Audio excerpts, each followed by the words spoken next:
আসসালামু আলাইকুম রহমতুল্লাহি বারাকাতু।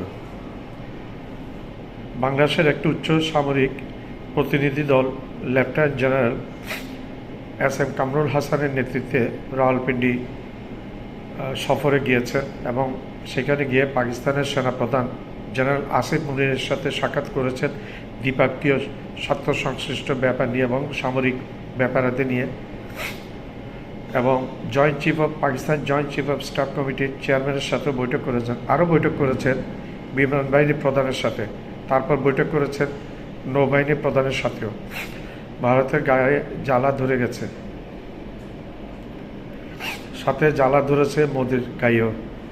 মোদির ইচ্ছা ছিল ট্রাম্প প্রেসিডেন্ট হলে ট্রাম্পকে সাথে নিয়ে ডক্টর ইউনূস সাহেবকে উৎখাত করে হাসিনাকে আবার ক্ষমতায় বসাবে, কিন্তু হিতে হয়েছে বিপরীত।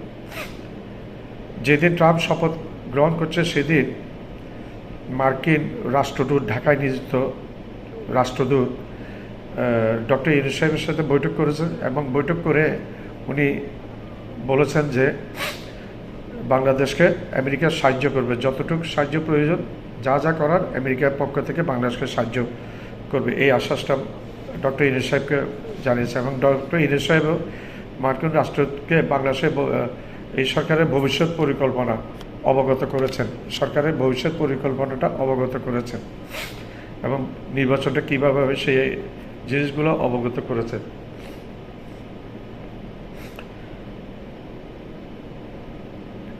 এদিকে আরেকটা ব্যাপার ঘটেছে, ট্রাম্প শপথের পরপর 80টি এক্সিকিউটিভ অর্ডারে স্বাক্ষর করেছেন। তার মধ্যে একটি ছিল আমেরিকাতে জন্মসূত্রে 16 লাখ ভারতীয়কে ট্রাম্প আমেরিকান নাগরিকত্ব বাতিল করে দিয়েছে এবং এদেরকে ফেরত পাঠাবে ভারতে। চাওয়ালা মোদিকে উপহার হিসেবে দিবে এদেরকে। বাংলাদেশের রুগীরা বাংলাদেশের রুগীরা ভারতে না যাওয়াতে মোদির বিরুদ্ধে ভারতীয়রা বিক্ষোভ করছে। তোরা ভারতীয়রা আরো বুঝ, মোদির মতো একটা, তোরা মানুষ পাস নাই, মোদির মতো একটা চাওয়ালাকে তোরা প্রধানমন্ত্রী বানিয়েছস, আরও বুঝবি তোরা।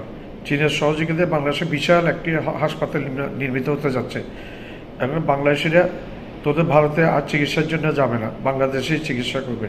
বর্তমানে বাংলাদেশিরা চিকিৎসার জন্য চীন, মালয়েশিয়া এবং থাইল্যান্ডে যাচ্ছে চিকিৎসার জন্য। চীনের চিকিৎসা খরচ নাকি অনেক কম এবং চিকিৎসা ভারত থেকে অনেক গুণে বেশি উন্নত। তোরা আমাদের পেঁয়াজ দেশ নাই, তোরা আমাদেরকে আলু দেশ নাই, গাড়ি ইম্পোর্ট করতাম আমরা, সেই গাড়ির যন্ত্রাংশ বন্ধ করে দিয়েছস। তোরা পেঁয়াজ দেশ নাই, পেঁয়াজ এখন পাকিস্তানে দিয়েছে, তুরস্ক থেকে এবং মিশর থেকে পেঁয়াজ পূর্বে আনা হয়েছে এবং আসবে, পাকিস্তানও দিচ্ছে, আলুও একইভাবে পাকিস্তানে দিচ্ছে।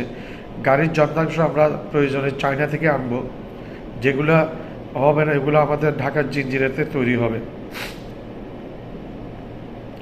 মেডিকেল ট্রিটমেন্ট তোরা বন্ধ করে দিয়েছিস, তোরা এখানে এখন বিক্ষোভ হচ্ছে বাংলাদেশের রুগী না পাওয়াতে, বন্ধ হয়ে যাচ্ছে অনেক মেডিকেল বেস। বাংলাদেশের বাংলাদেশের রুগীদের নিয়ে যেই ইয়েগুলো গঠিত হয়েছে সেগুলি বন্ধ হয়ে যাচ্ছে একে একে। এখন ঠেলা বুঝবি তুই মোদি আর তোর অমিত শাহ, দুজনের এখন ঠেলা বোঝার সময় হয়েছে। একটা কথা আছে না, পরের জন্য গর্ত বানালাম গর্ত, সেই গর্তে আর কেউ পড়ে না, সেই গর্তে আমাকে নিজেকেই পড়তে সেই গর্তের মধ্যে। তো মোদির অবস্থা এবং অমিত শাহের অবস্থা একই রকম হয়েছে, অতিরিক্ত করলে তাদের পরিণতি এরকম হয়। ধন্যবাদ।